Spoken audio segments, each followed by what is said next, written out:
नमस्कार दोस्तों, आप देख रहे हैं क्लाउड टाइम्स ब्रेकिंग न्यूज की खास खबर। अब खबरें विस्तार से। आज हम बात करेंगे प्रधानमंत्री मोदी के संसदीय क्षेत्र बनारस को स्मार्ट सिटी का दर्जा मिलने के बाद भी अवैध निर्माण करने वाले शहर के नियोजित विकास को कैसे लगा रहे हैं पलीता। बता दें कि वाराणसी के लोकप्रिय उपाध्यक्ष पुलकित गर्ग के कड़े निर्देश के बाद क्षेत्रीय जोनल अधिकारी और जेई लगातार हर क्षेत्र में अवैध निर्माण को सील करने और संबंधित थाने में एफआईआर करने की भी कार्रवाई कर रहे हैं। बावजूद इसके हर इलाके में कैसे हो रहा है अवैध निर्माण, इसे समझने के लिए सबसे पहले आपको भवन निर्माण करने वाले भवन स्वामियों की मजबूरी को भी समझना पड़ेगा। भले ही वाराणसी विकास प्राधिकरण के जिम्मेदार अधिकारी काशीवासियों से लगातार इस बात की अपील कर रहे हैं कि भवन निर्माण से पहले मानचित्र जरूर पास करा दें, लेकिन भवन स्वामी की आवश्यकता के अनुसार बीडीए से मानचित्र पास कराने का मामला इतना पेचीदा है कि वे अपनी आवश्यकता के अनुसार निर्माण करने की कोशिश करते हैं और सफल भी हो जाते हैं। वे कैसे सफल होते हैं, इसके पीछे की कहानी यहाँ बताना जरूरी नहीं है, क्योंकि ये पब्लिक है, सब जानती है। आइए अब सीधे ले चलते हैं वाराणसी के थाना भेलूपुर क्षेत्र के आनंद पार्क के सामने 8000 वर्ग फीट क्षेत्र में हो रहे अवैध निर्माण स्थल पर।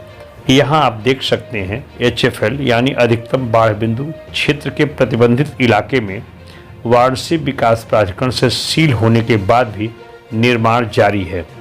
बताते चले कि इसी निर्माण के चलते गोपी राधा विद्यालय की पुरानी दीवार भरभराकर ऐसे गिरी कि वाराणसी कैंट के विधायक सौरभ श्रीवास्तव को मौके पर आना पड़ा, क्योंकि इस विद्यालय के प्रबंधक हैं भाजपा के वरिष्ठ नेता मनोज शाह। विधायक जी ने आते ही सबसे पहले वीडीए के जोनल अधिकारी प्रमोद तिवारी को मौके पर बुलाया।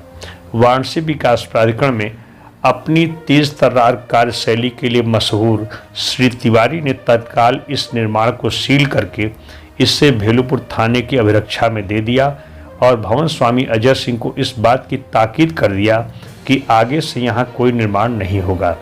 यह तो रही कागजी खाना पूर्ति की, लेकिन भवन स्वामी के सामने 8000 वर्ग फीट में हो रहे इस अवैध निर्माण के चलते किसी पड़ोसी को कोई नुकसान न हो, लिहाजा उन्होंने रात दिन एक करके दर्जनों ऑटोमेटिक मशीन मंगाकर अंडरग्राउंड के लिए खोदी गई जमीन पर पूरी तरह राफ्टिंग करके यह सुनिश्चित कर दिया कि इसके अगल बगल जो भी मकान अथवा स्कूल की दीवार है उसे वे अपनी दीवार खड़ी करके पक्का कर देंगे। अब इसे कोई अवैध निर्माण कहे तो यह कहने वाले की मर्जी है, लेकिन भवन स्वामी वही कर रहे हैं जो आसपास के उनके निर्माण के चारों तरफ जर्जर दीवारें और मकान है, उसके लिए उन्हें अपनी बाउंड्री वाल को काफ़ी मजबूत बनाना पड़ेगा।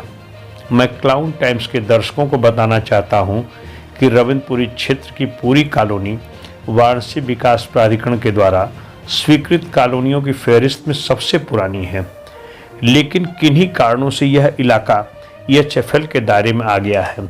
लिहाजा यहाँ का नक्शा वाराणसी विकास प्राधिकरण से किसी कीमत पर पास नहीं हो सकता।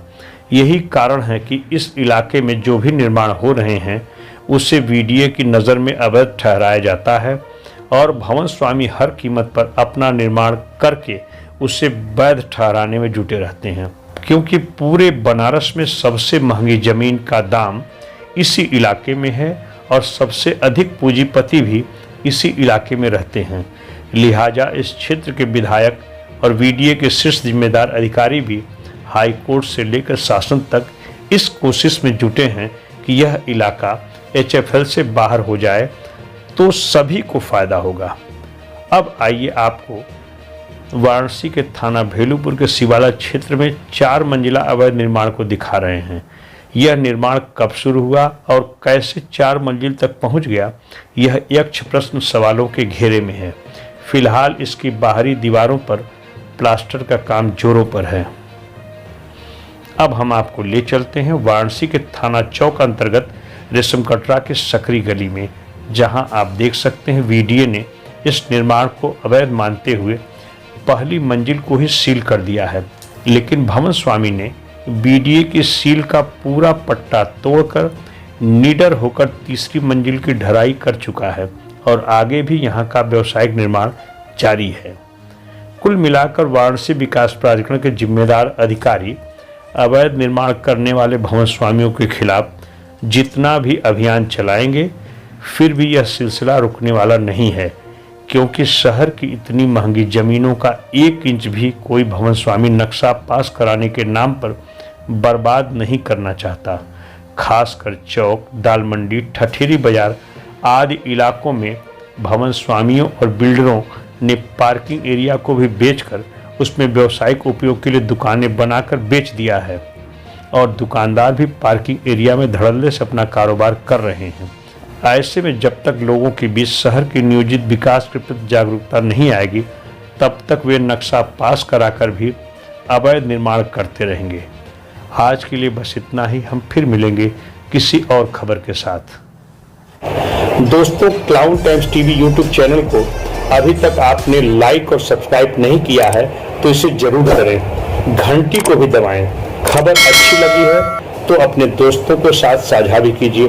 अपना सुझाव कमेंट बॉक्स में जरूर भेजें, क्योंकि आपके चैनल को अब तक देश और दुनिया भर के करोड़ों दर्शकों ने देखा है, लेकिन अभी तक हमारे सब्सक्राइबर की संख्या 92,000 है, जिसे 1 लाख तक पहुंचाने में हमारी मदद करें। क्लाउन टाइम्स परिवार की ओर से अच्छा सुझाव भेजने वाले दर्शकों को विशेष पुरस्कार से सम्मानित किया जाएगा।